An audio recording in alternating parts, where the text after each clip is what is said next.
Luar biasa khasiat cairan ini teman-teman. Cukup dengan sekali semprot, tanaman bisa cepat berbunga dan juga berbuah lebat. Oke sobat, pada video ini Anak Desa Official akan berbagi bagaimana meracik atau membuat pupuk perangsang paling ampuh dan paling cepat untuk membuahkan segala jenis tanaman. Dengan dua bahan sederhana ini saja, teman-teman sudah bisa mengatasi kerontokan bunga, kemudian mempercepat untuk pembuahan segala jenis tanaman. Sehingga nantinya tanaman kita tidak akan mengalami kerontokan bunga dan tentunya akan bisa berbuah. Cukup hanya dengan 2 sendok dua bahan sederhana ini, teman-teman tidak perlu membeli atau menggunakan pupuk kimia yang super mahal. Sedangkan dua bahan sederhana ini saja sudah mampu membuat segala jenis tanaman kita bisa cepat berbunga dan juga berbuah, dan juga mengatasi kerontokan bunga pada tanaman. Nah, ini hasilnya setelah kita melakukan penyemprotan teman-teman. Tidak hanya untuk tanaman cabai, namun racikan ini bisa kita gunakan untuk segala jenis tanaman. Oke, buat teman-teman yang ingin tahu, silahkan cukup simak videonya sampai akhir. Namun sebelum kita lanjut, alangkah baiknya teman-teman dukung terus channel ini dengan cara like, share, kemudian subscribe. Aktifkan juga lonceng notifikasi agar di setiap ada video terbaru dari channel ini, teman-teman tidak ketinggalan notifikasinya teman-teman. Oke, kita lanjut seperti apa proses pembuatan. Kemudian dua bahan sederhana apa saja yang akan kita gunakan. Teman-teman hanya perlu simak videonya sampai akhir teman-teman. Oke, kita lanjut.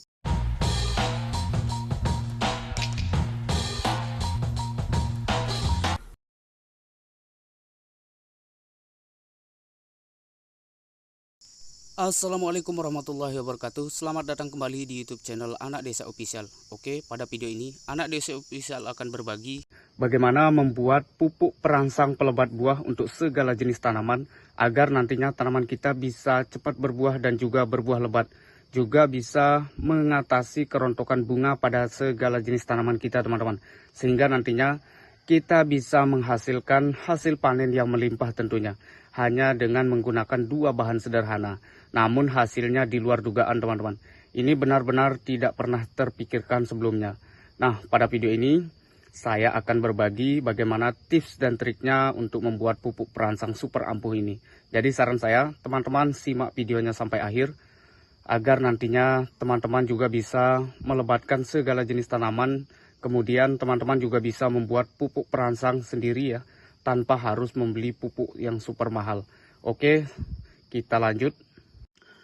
Oke teman-teman, jadi di bagian yang pertama teman-teman cukup siapkan air putih seperti ini seukuran 2 liter atau 3 liter ya teman-teman, untuk melakukan peracikan yang akan kita campurkan dengan dua bahan super dahsyat ini teman-teman.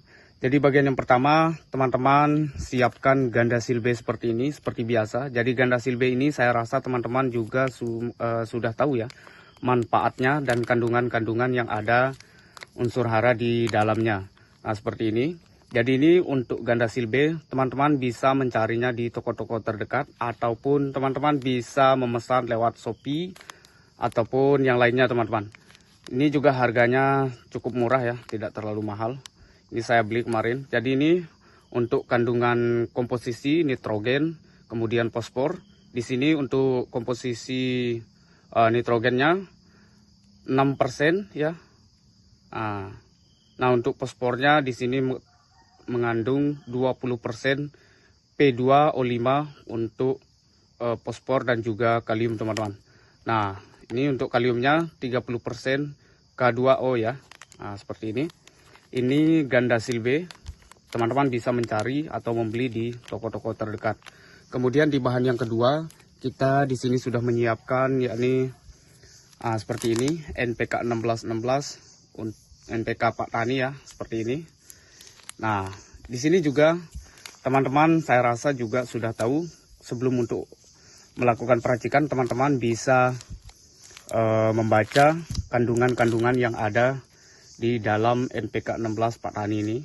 Nah, ini untuk kandungan-kandungannya di sini seperti ini. Jadi maaf ini agak karena kita simpan ya kemarin di tempat yang dingin, makanya seperti ini. Nah, untuk N atau nitrogennya ini 16%, P2O5 fosfatnya 16%, K2O atau kalium ini juga 16%, CaO atau kalsium 5,15%. Nah, MgO ya ini magnesiumnya 1%. Nah, ini ketika kita campurkan dengan Gandasil B ini, maka hasilnya akan sangat-sangat luar biasa.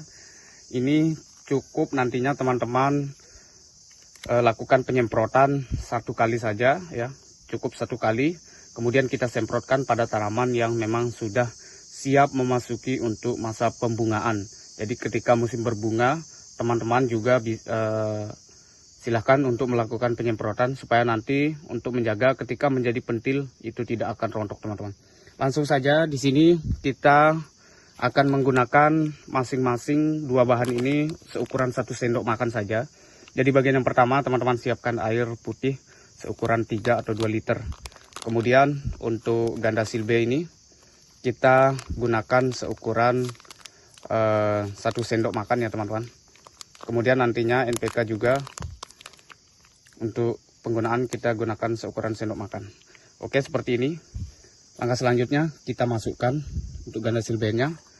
Sebelum kita campurkan dengan NPK 16 ini, kita aduk merata supaya nanti benar-benar bisa hancur untuk bahan Gandasil B dan bisa terserap dengan airnya. Nah, seperti ini. Teman-teman bisa melakukan pengadukan sekitar 2 ataupun 1 menit ya, seperti ini. Nah, oke.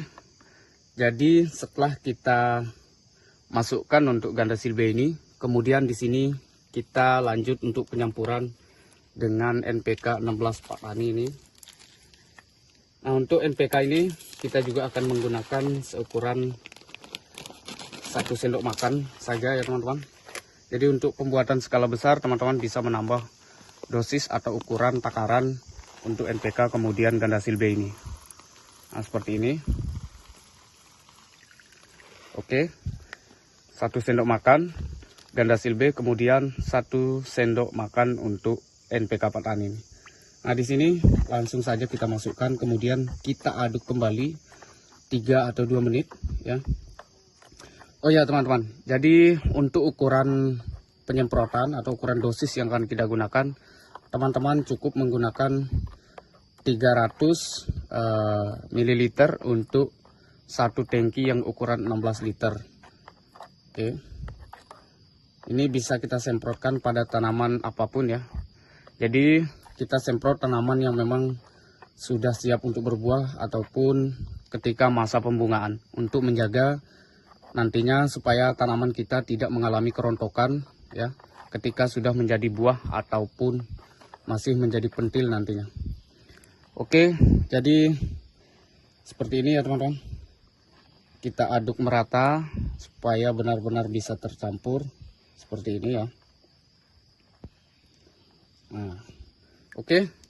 Jadi ini setelah kita melakukan peracikan, tidak bisa langsung kita lakukan penyemprotan pada tanaman kita, teman-teman.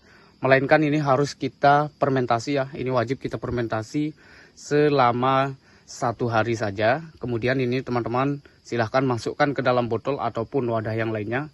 Kemudian kita simpan di tempat yang teduh. Jangan sampai terkena dengan sinar matahari atau kita tutup rapat ya, supaya nanti udara tidak sampai masuk. Oke, seperti ini. Nah, jadi setelah ini kita masukkan yang nantinya kita simpan di dalam botol ataupun di wadah yang lainnya. Barulah besoknya kita akan lakukan penyemprotan untuk dosis yang akan kita gunakan, yakni seukuran 300 ml ya, untuk per 1 tangki yang ukuran 16 liter. Oke, jadi untuk fermentasi saya rasa juga teman-teman sudah tahu ya. Oke, segitu saja video hari ini, semoga bermanfaat. Terima kasih untuk teman-teman yang selalu mendukung channel ini. Oke, sampai bertemu kembali di video selanjutnya. Oke, assalamualaikum warahmatullahi wabarakatuh. Selamat mencoba, teman-teman.